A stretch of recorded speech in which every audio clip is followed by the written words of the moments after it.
noches, bienvenidas, bienvenidos a CNN Prime. Hoy vamos a conversar aquí en el estudio con el ministro de Educación.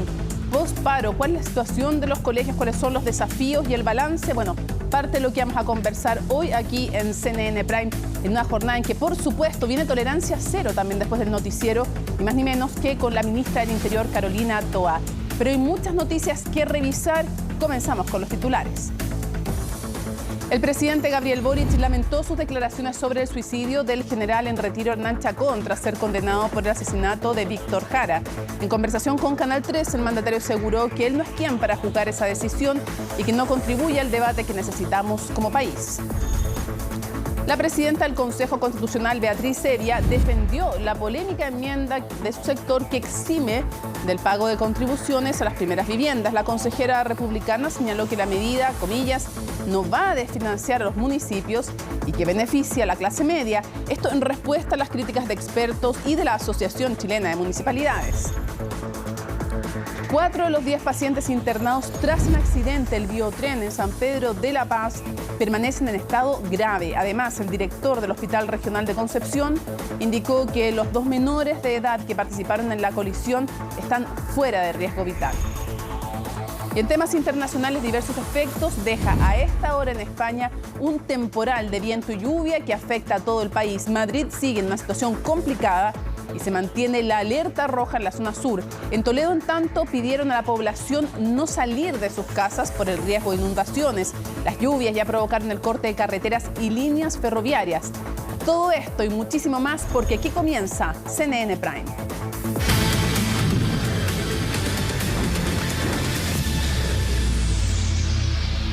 Bueno, y ante el inminente alza de las tarifas eléctricas, un grupo transversal de senadores pidió al gobierno ingresar un proyecto de ley para limitar ese incremento. Esa alza sería aún mayor que la registrada en mayo pasado y de ello nos cuenta, ponga muchísima atención, Natalia Muñoz.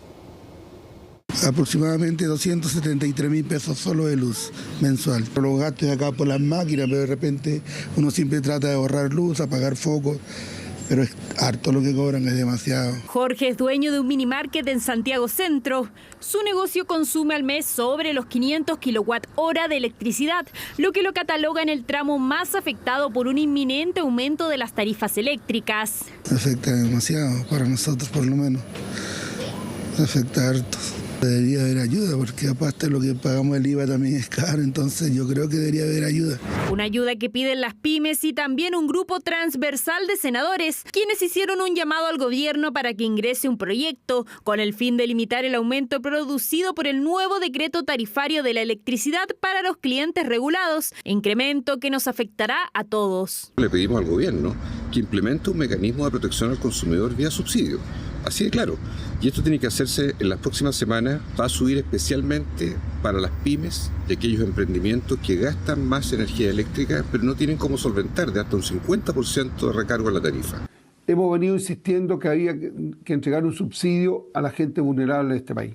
¿Cuál es? La misma que recibe el subsidio de agua potable, por lo tanto no hay que hacer catastro ni nada por el estilo porque la información se conoce. El incremento dependerá del tramo de consumo. El primero representa el 90% de los clientes domiciliarios, es decir, a quienes consumen hasta 350 kWh mensuales. Su tarifa aumentaría más de un 8%, mientras que los más afectados son quienes consumen más de 500 kWh mensuales y sus cuentas subirían cerca del 48%. Eso sí, estos son solo datos preliminares de la Comisión Nacional de Energía. Lo que sí es seguro es que se estima una mayor alza a la registrada en mayo pasado. Hasta que el Ministerio de Energía no dicte un nuevo decreto, las cuentas de la luz no van a subir.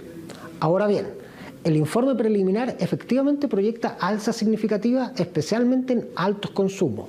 Por eso, como Ministerio, estamos comprometidos en generar medidas regulatorias que nos permitan hacernos cargo de esta situación. Hasta ahora existe el mecanismo de protección al cliente, el cual funciona parecido al MEPCO, pero para amortiguar las alzas del servicio eléctrico. De no existir este mecanismo, el alza de mayo habría sido cercana al 40% para la totalidad de los clientes. Hay gente que no tiene sueldo como para seguir viviendo y una alza de la luz le significa mucho. Para limitar el alza yo creo que estaría bien, porque igual va subiendo mucho. Hay muchas personas que tienen problemas con el dinero hoy en día.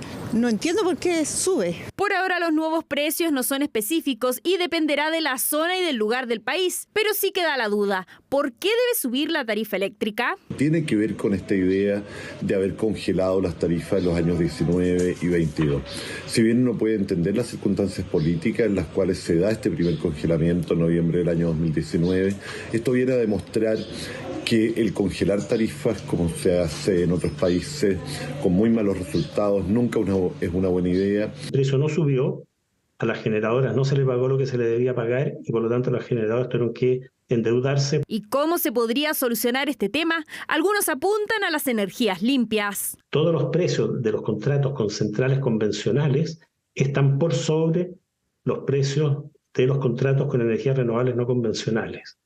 Estos contratos van a comenzar a funcionar en los próximos años y van a ser una buena noticia porque van a tender a compensar las alzas. Se requiere una solución para apoyar a las pymes, puesto que sobre los 500 kWh sí o sí está todo el sector productivo nacional y en el entendido que estas tarifas se transformaron finalmente en un decreto, indudablemente va a ser un golpe bastante fuerte para el sector productivo nacional. Medidas complementarias para las pymes son parte de lo que piden los legisladores y expertos, así evitar cargos negativos y un impacto en su funcionamiento. La aprobación de la enmienda que busca poner fin al pago de contribuciones, pero además a nivel constitucional, ¿no?, está generando críticas transversales. Alicia Contreras nos cuenta más. Es una prohibición que querían con rango constitucional para la primera vivienda del precio que sea esa vivienda. Viviana. Alicia, buenas noches. Buenas noches, Mónica. Sí, esta fue una enmienda que se aprobó el jueves pasado en la Comisión de Derechos del Consejo Constitucional, pero que este fin de semana está generando críticas desde distintos sectores. La primera figura pública que cuestionó esta enmienda fue la misma alcaldesa Evelyn Matei de Providencia. Esto porque esta enmienda, que es impulsada por los republicanos, pero que consiguió el apoyo de Chile Vamos, busca eximir el pago de contribuciones para las primeras viviendas. Desde la Asociación Chilena de Municipalidades emitieron un comunicado que esto va a tener un impacto directo en su financiamiento e incluso un grupo de economistas que incluye a Ignacio Briones, Felipe Larraín, José de Gregorio, dijeron que se trata de una medida altamente regresiva. Los municipios hicieron un llamado al Consejo a no aprobar esta enmienda. Hoy día, la presidenta del Consejo Constitucional, Beatriz Evia, en entrevista con Estado Nacional, defendió esta idea, dijo que lo que ellos buscan es apoyar a la clase media, incluso aseguró que con esto también se protege el derecho a la vivienda porque permite que no se expropien las casas si es que no se pagan las contribuciones. Escuchemos el debate que generó entre los consejeros de esa comisión esta enmienda. Esto está referido particularmente a la clase media, aquellos que tienen una vivienda de un avalúo de 47 millones y que efectivamente para el entendimiento mayor de la gente de la comuna de Ñuñoa, típica de clase media, casas modestas que efectivamente pagan contribuciones muy altas, pero además esto es una norma que va a entrar a regir en 6 años más y que será en forma gradual. De hecho, el 77% de las viviendas están exentas de contribuciones y no pagan. Ese 23% que sí lo debe pagar, esos recursos son entregados a las comunas más pobres de nuestro país. Es lamentable que Republicanos pretenda esconder el beneficio que se les está dando a los más ricos de este país con justificaciones populistas que finalmente son una cortina de humo que esconden las verdaderas intenciones. Incluso el exministro Ignacio Briones de Evópoli dijo que esta es una medida altamente populista y es interesante porque Evópoli tiene representación en el Consejo Constitucional con la consejera Gloria Hood, presidenta de ese partido. Hoy día les fuimos a preguntar de esto a la consejera porque si bien esta es una enmienda republicana, consiguió el apoyo de Chile Vamos, asegurando que se apruebe también una norma transitoria para que esta medida se implemente de forma gradual y ya esté vigente a los 6 años desde que se apruebe el texto constitucional. Hoy día, la consejera Gloria Hood puso en duda su aprobación en el pleno de esta medida. Escuchémosla. y creemos que no beneficia a la mayoría de la población, es lo que nosotros quisiéramos fortalecer, y porque es una proporción pequeña de personas que además tienen viviendas de más alto valor las que pagan las contribuciones. Así que por lo menos yo preferiría evaluar esa decisión de una manera distinta. Esta enmienda recién se aprobó en la comisión, después debe pasar por el Pleno y por eso es importante lo que dice Gloria Hood, porque Republicanos necesita de los votos de Chile Vamos para que esta enmienda sea aprobada en el Pleno. Los consejeros votan en bancadas, la bancada RN y Evópoli vota en conjunto, por lo que si hay dudas desde la consejera Gloria Hood, implica que hay diferencias entonces en esa bancada y necesitan esos votos para, si es que quieren aprobar esta enmienda en el Pleno. Entonces veremos cómo continúan las votaciones. Mañana siguen sesionando las comisiones y el miércoles deberían terminar con todas las votaciones en comisión. Perfecto. Muchísimas gracias, Alicia. Buenas noches. Buenas noches, Mónica. No necesita ninguna presentación, nos acompaña el ministro de Educación, además ya lo habíamos anunciado. Muchísimas gracias por estar con nosotros. Gracias por la invitación, Mónica. Oiga, antes de entrar voy a aprovechar su paso por la Subdere para que me dé su opinión. Efectivamente, si se pusiera la prohibición a rango constitucional de contribuciones, usted que estuvo en la Subdere sabe las platas que se pierden, las que se ganan. ¿Qué tan catastrófico sería para las municipalidades? Sería un impacto importante. De hecho, el sistema, el Fondo Común Municipal, uno de los componentes importantes que tiene de recaudación, tanto para lo que queda en cada municipio que recauda como lo que se aporta al Fondo Común, viene justamente de los impuestos territoriales. Entonces eso no tendría el mismo efecto que eliminar el cobro de los permisos de circulación, pero sí tendría un impacto muy importante. Ok, dicho esto, vamos con el tema educacional. Paro, me gustaría que le explicara a la gente en qué quedó la situación, porque por un lado no están satisfechos con la respuesta del Ministerio, pero bajaron el paro. Mira, esto es bien extraño, la verdad. Y cuando digo que es extraño es porque el sistema de votación del Colegio de Profesores tiene una particularidad, y es que no basta con la opinión del directorio o de la Asamblea Nacional, sino que tiene que ir a consulta. Se hizo una consulta de base. De base, por escuela. Y el voto, hubo dos votos en esta última consulta. Un voto consultaba si bajar o mantener el paro. Y ahí hubo una mayoría, igual estrecho, que definió que el paro tenía que terminar. Lo que es muy bueno y es lo que nosotros celebramos con mayor fuerza como ministerio, porque eso nos permite recuperar las clases donde se mantenía la paralización. Y luego estaba el voto de si se aceptaba o no la propuesta del Ministerio de Educación. Y ahí hubo tres opciones. Se aprueba parcialmente o se rechaza. Entonces la opción de aprobar estuvo diferenciada en dos votos distintos, en dos opciones. Si uno suma ambas, nos suma cerca de 53% de los votos. Si uno suma apruebo total o apruebo parcial. Por lo tanto, hay una mayoría de profesores que efectivamente dijo estar a favor, ya sea de manera total o parcial, de la propuesta del Ministerio. Y en concreto, ¿qué es lo que los deja insatisfechos? ¿Qué es lo que van a tener que seguir negociando?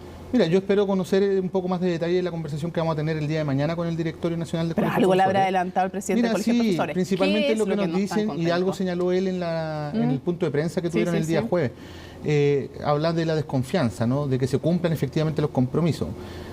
Es poco lo que nosotros podemos hacer respecto a eso, solo ir avanzando en los compromisos que hemos tomado, digamos. Pero la verdad es que yo creo que acá también en la base del conflicto hay un par de situaciones adicionales y que son conflictos locales. Por ejemplo, uno ve dónde hubo mayor votación a favor de la paralización o en contra de la propuesta del Ministerio de Educación, y son lugares donde hay conflictos como por ejemplo Atacama o Valparaíso, que son situaciones que están vinculadas a el funcionamiento de los servicios locales, que es algo que estamos obviamente monitoreando como Ministerio de Educación para corregir.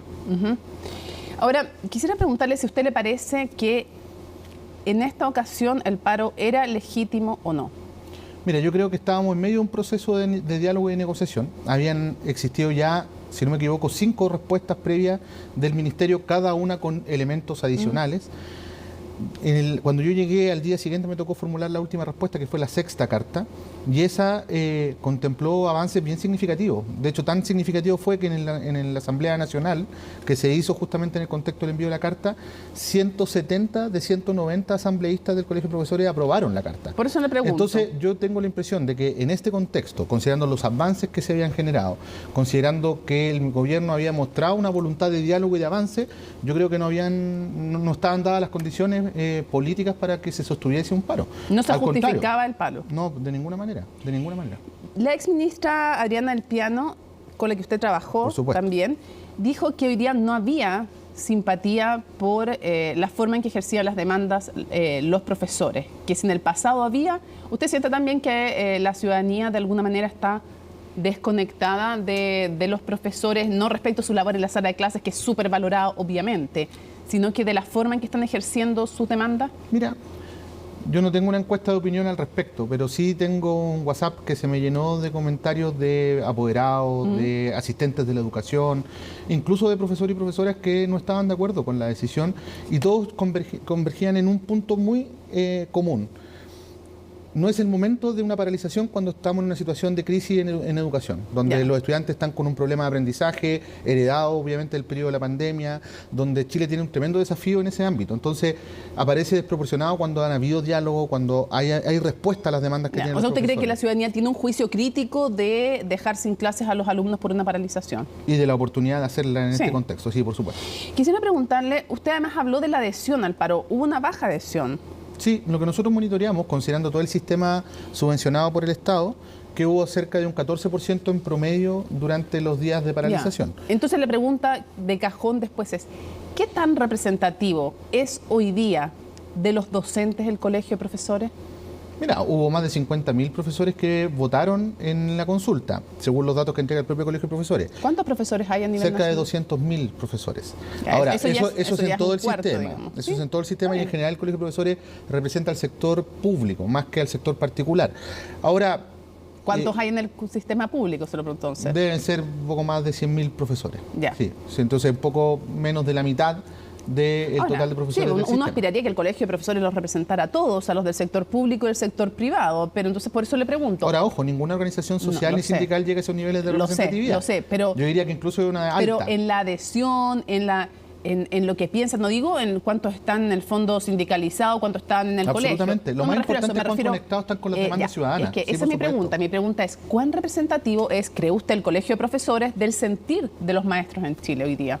Yo diría que harto en el fondo de las demandas, en el fondo de lo que ellos están planteando como plataforma de discusión, ¿no? O sea, efectivamente es un tema para los profesores el pago de la deuda histórica, es un tema el reconocimiento de la mención tanto de las educadoras diferenciales como de las educadoras de párvulo, es un tema la violencia y la convivencia escolar, no solamente de los profesores, sino que de todas las comunidades educativas. Entonces, yo diría que no está el problema en las demandas, sino que está en la expresión de la molestia, de cómo se ejerce la presión. En eso para es lo que no son tan cumpla. representativos, diría usted. Y yo diría que efectivamente, o sea, si tuvimos un 14% en promedio, si sacamos el sector particular subvencionado, esto no crece más allá del 30%, que sigue siendo un porcentaje bajo considerando la decisión que se toma, porque es una decisión bien terminal. Sí, ya, entonces entiendo bien que usted cree que en la forma en que están ejerciendo esas demandas, que sí son válidas y que sí tienen representatividad en los maestros, en la forma en que están ejerciendo, en eso están no siendo tan representativos de los maestros. Que nosotros como ministerio, en el diagnóstico también tendemos a coincidir en muchas de ellas. Ya, por eso, pero estoy viendo lo que está. Efectivamente. Lo estoy entendiendo bien su punto. La deuda histórica entonces no se va a pagar, sino que se va a reparar y va a comenzar con el 25% el año 2024, señalando en el proyecto de ley a todos. Mira, este es un tema que me han preguntado varias veces y yo quiero decir que cuando formulamos el programa se planteó desde ese minuto la reparación de la deuda histórica. Sí.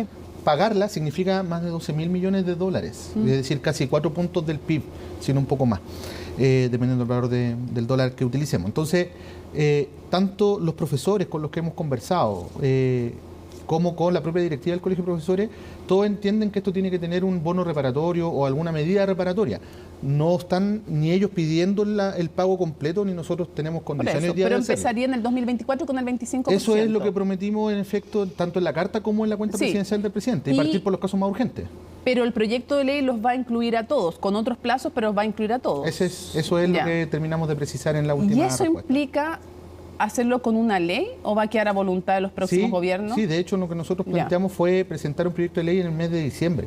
¿Eso le va a comprometer dinero a los próximos gobiernos también?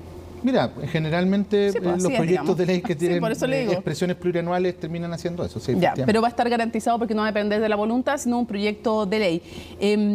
¿Los días no trabajados se descuentan? Si no se recuperan las clases, no hay subvención.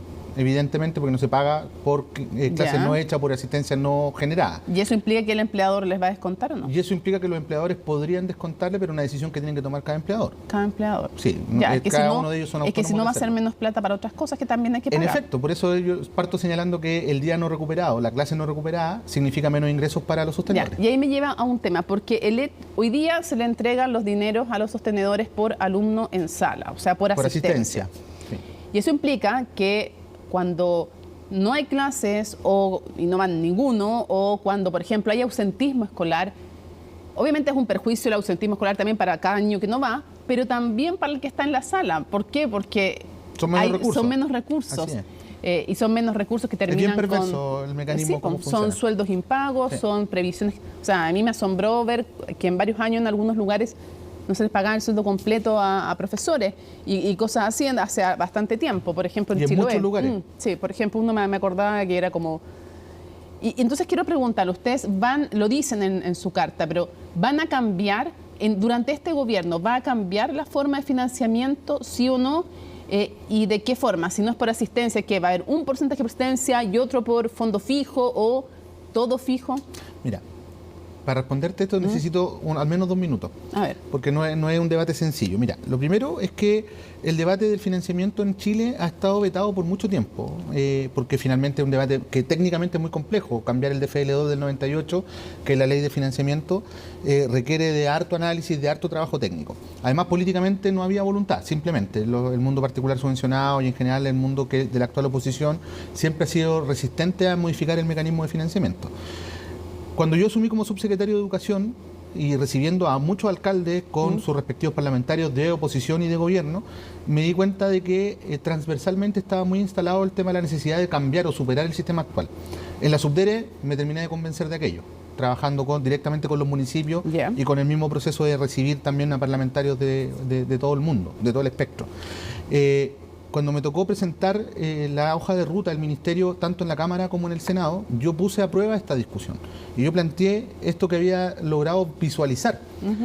Y la recepción tanto de la oposición como de los parlamentarios de gobierno fue de aceptación de que ese debate es algo ineludible. Ok, ¿cuál es la propuesta del gobierno, más allá de lo que vayan a lograr? Por lo tanto, ahí tenemos 2 líneas de trabajo. Por un lado, una agenda corta, porque hoy día tenemos en crisis muchos municipios.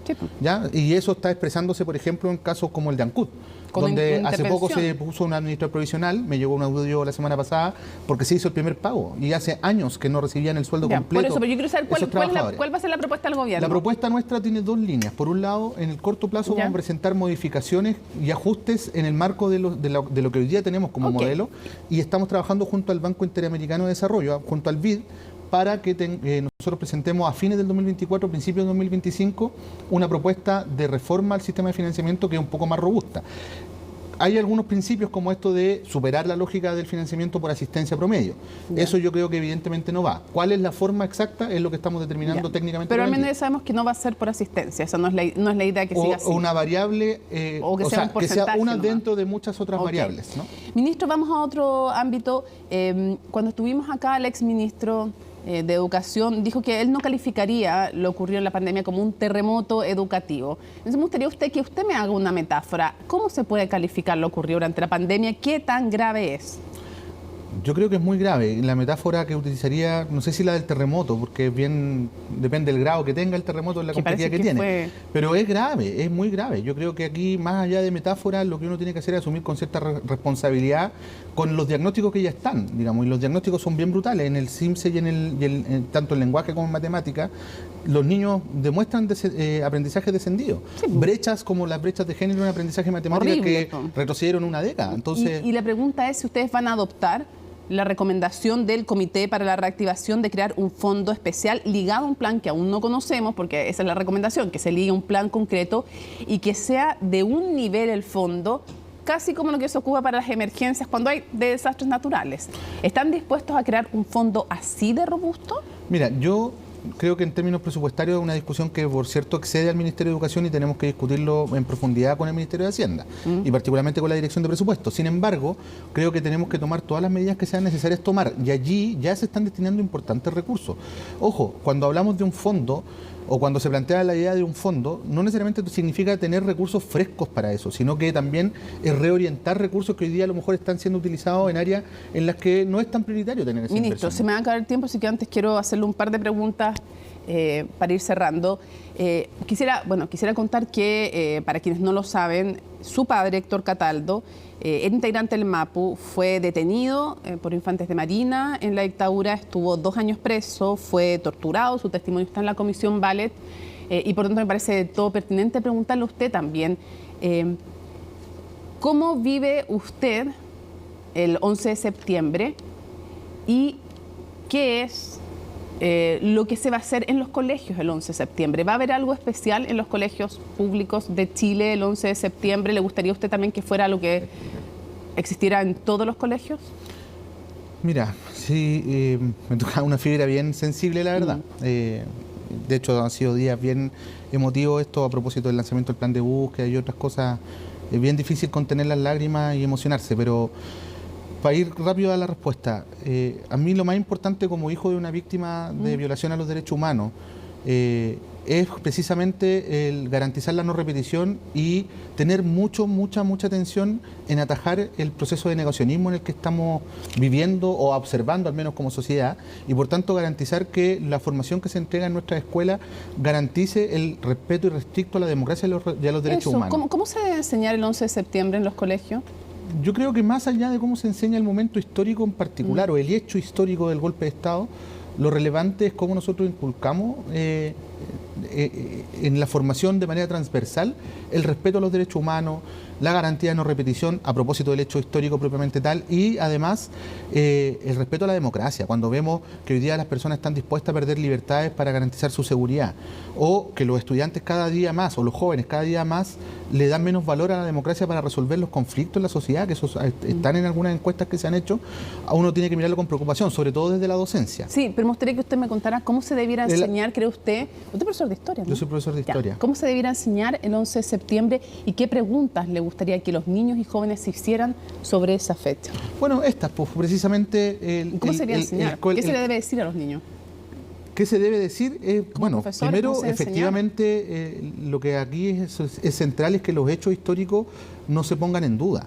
Que efectivamente el relato de lo que ocurre el 11 de septiembre, más allá de la valoración que se le pueda dar al proceso de la Unión Popular, se entienda que es algo que no puede volver a ocurrir, que no es correcto finalmente la interrupción violenta de ningún proceso democrático, la ruptura de la Constitución como un elemento que es inviolable en el marco de una sociedad democrática y de derecho. Obviamente la violación a los derechos humanos, la prisión política, la tortura son hechos que tienen que quedar develados. Evidentemente, dependiendo del nivel educativo, tiene que tener niveles de profundidad mayores que en otros momentos del desarrollo del estudiante. Pero son cosas que yo creo que no pueden ser tabú, no deberían ser tabú. Y espero que podamos discutirlo también como sociedad. Yo diría que el gran aprendizaje en la conmemoración de los 50 años, tanto en el sistema educativo como en el mundo político, es que logremos dar cuenta de que hay mínimos civilizatorios que no podemos relativizar y no podemos poner en duda. Y nuestro sistema educativo tiene que ser expresión de eso también. Cierro preguntándole cómo lo va a vivir usted, como hijo también de alguien que fue detenido y torturado. Mira, como siempre, con la reflexión de siempre, mira, a pesar de que para mí es algo bien fuerte, mi padre además murió hace poco, el año pasado, y con harta secuela vinculada a la prisión política y la tortura que él sufrió. Tampoco yo guardo rencor ni nada por el estilo. A mí lo que me interesa es que saquemos las lecciones y esa es la preocupación más importante que él tenía en su lucha permanente hasta el último de sus días por los derechos humanos. No esconder la verdad, luchar porque la verdad emerja y sobre todo asegurarnos de que como sociedad no volvamos a repetir estos errores. ¿Y su papá quería que se levantara el secreto de la Comisión Ballet o no? ¿Qué pensaba de eso? Él en lo particular, sí. Pero para todos entendía que para algunos podía ser súper Por supuesto, es un poco lo que dijo el presidente hoy día, ¿no? Yeah. O sea, que se levante, obviamente siempre que exista la autorización o la voluntad de quienes van a ser expuestos a sus casos, y son casos muy heavy, muy duros, muy brutales en muchos casos. Ministro de Educación, muchísimas gracias por habernos acompañado aquí en CNN Prime. Que esté muy bien, Igualmente. muy buenas noches y gracias también por compartir algo que es extra, pero que finalmente en estos días además yo creo que nos toca a todos y todas. Así es. Y si eso ayuda a discutirlo, creo que está bien que se exponga. Por mi lado no hay problema. Muchas gracias, ministro. Buenas noches. Nos seguimos avanzando para contarles que mañana lunes el gobierno va a continuar con los diálogos que inició a los partidos sobre la tramitación del pacto fiscal. Una reforma que se complica tras la publicación del informe de la Contraloría por el caso Convenios, luego de que la oposición reafirmara la negativa a apoyar el aumento de recaudación de impuestos como lo propone el Ejecutivo. De ello nos cuenta Valentina Nieto. Estamos pasando un momento, yo diría, bastante importante en el país, en el cual tratamos de ponernos de acuerdo en cambios que son relevantes y no logramos encontrar ese punto. Y es que no ha sido sencillo para el Ejecutivo lograr acuerdos. El avance de la reforma de pensiones y el pacto fiscal tienen aún un futuro incierto. Las relaciones con la oposición no han sido sencillas y así lo sinceró este fin de semana la ministra del Trabajo. Las negociaciones van a seguir, pero la ciudadanía tiene que estar informada que el diálogo está difícil, que la oposición no se ha movido de sus posiciones, así que yo lo que haría es pedir que se reflexione sobre el punto, que dejemos de darnos gustitos desde cada trinchera. Dichos de la ministra que tensionaron aún más un diálogo que ya era complejo, y es que la secretaria de Estado le cerró la puerta a la intención que tiene la derecha de destinar el total del 6% de cotización al Fondo de Capitalización Individual. Yo consideré una falta de respeto por parte de la ministra la expresión respecto a la derecha. Ella primero simplifica el sistema de pensiones de manera muy rotunda e inconveniente. Digamos estas cosas de manera adecuada. No estropeemos la posibilidad de un acuerdo simplemente por decir las cosas de manera fuerte o violenta. Cuidemos las formas en estas fechas. Necesitamos también un pacto fiscal. Y es que mantener las buenas relaciones con los partidos se hace necesario en tiempos en los que se negocia también otra de las principales reformas del Ejecutivo. Si bien el pacto fiscal había mostrado avances en las últimas semanas, el informe de la Contraloría por el caso Convenios complicó ahora los acuerdos. Claro que el informe de Contraloría afecta a las conversaciones del pacto fiscal.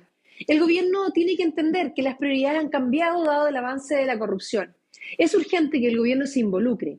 Tiene que ingresar un proyecto específico para temas de probidad y transparencia. El pacto fiscal, de hecho, la primera parte, la que estamos conversando hoy por hoy, tiene que ver con generar mayores mecanismos de control del gasto público, también de transparencia y de probidad. Bueno, la derecha sigue buscando excusas para no enfrentar una reforma tributaria ante un ministro, ahora el tema convenios, cuando en realidad son temas completamente distintos. Acá hay que mejorar la regulación para que eso nunca más suceda. Y aunque en la última reunión con los partidos, el Ministerio de Hacienda propuso 20 medidas para elevar la eficiencia del gasto público, la investigación del ente Contralor volvió a sembrar la duda, reafirmando la negativa de la oposición a recaudar 2,7% del PIB a través de la reforma. Ahora con este informe de Contraloría y estos casos de corrupción, por supuesto que nuestra idea de no subir impuestos y gastar mejor se fortalece. Es evidente, no hay en este momento piso político para pedirle más plata a los chilenos cuando es el Estado el que no es capaz de gestionar sus propios recursos. Yo llamaría a todas las fuerzas políticas que no busquemos ninguna excusa para no sentarnos a la mesa a dialogar y a llegar a acuerdos, porque el país reclama, exige justicia social. Diálogos por el pacto fiscal que se complejizan, pero que continuarán este lunes nuevamente con los partidos. Encuentros que esperan desde el gobierno se extiendan hasta finales de septiembre. 4 personas permanecen en riesgo vital tras el accidente entre un microbús y un tren en San Pedro de la Paz, en la región del Biobío. Desde la dirección del Hospital Regional de Concepción informaron que de las 10 personas internadas, 4 siguen en observación. Uno de ellos permanece en extrema gravedad por la magnitud de sus lesiones. En tanto, los 2 niños involucrados en el accidente presentan una favorable evolución que los mantiene estables y fuera de riesgo. Respecto al conductor del bus, identificado como Alejo Santander, continúa grave debido a fracturas en la zona de caderas y columna, por lo que probablemente debe tener una nueva intervención quirúrgica. Bueno, la condición se mantiene. 4 pacientes que están graves hoy día se sometieron a diversos exámenes. Tenemos un paciente que mantiene un riesgo vital importante, está en extrema gravedad. El menor de 13 años ha evolucionado bastante bien, está fuera completamente de riesgo vital. Y el menor de 5 años es el que mantiene una condición más grave, pero el día de hoy está fuera de riesgo vital. Los pacientes, sobre todo que están en la unidad de cuidados intensivos, han requerido una serie de transfusiones. Por lo tanto, es importante hacer el llamado a la donación altruista de sangre. Mañana ya estarán habilitados todos los puntos de donación de sangre, tanto en nuestro establecimiento como en otros lugares de la región. Una intensa tormenta de arena causó una serie de estragos en distintas ciudades del norte del país, tal como alertó el Servicio Nacional de Prevención y Respuesta ante Desastres. Fuertes vientos y nubosidad azotaron diversas localidades en Arica, Tarapacá, Antofagasta y Calama. La comuna de Pozo Almonte fue una de las más afectadas por este fenómeno, registrando incluso 2 accidentes de tránsito en las zonas de la ruta 15CH y 5 Norte. Por otro lado, la Municipalidad de Calama decretó estado de emergencia comunal a causa de los intensos vientos.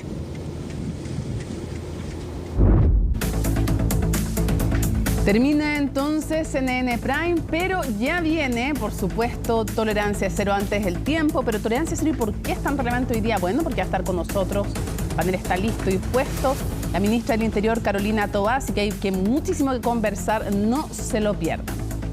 Domingo 3 de septiembre, así estuvo en nuestro país y el mundo. Somos CNN Chile. Buenas noches.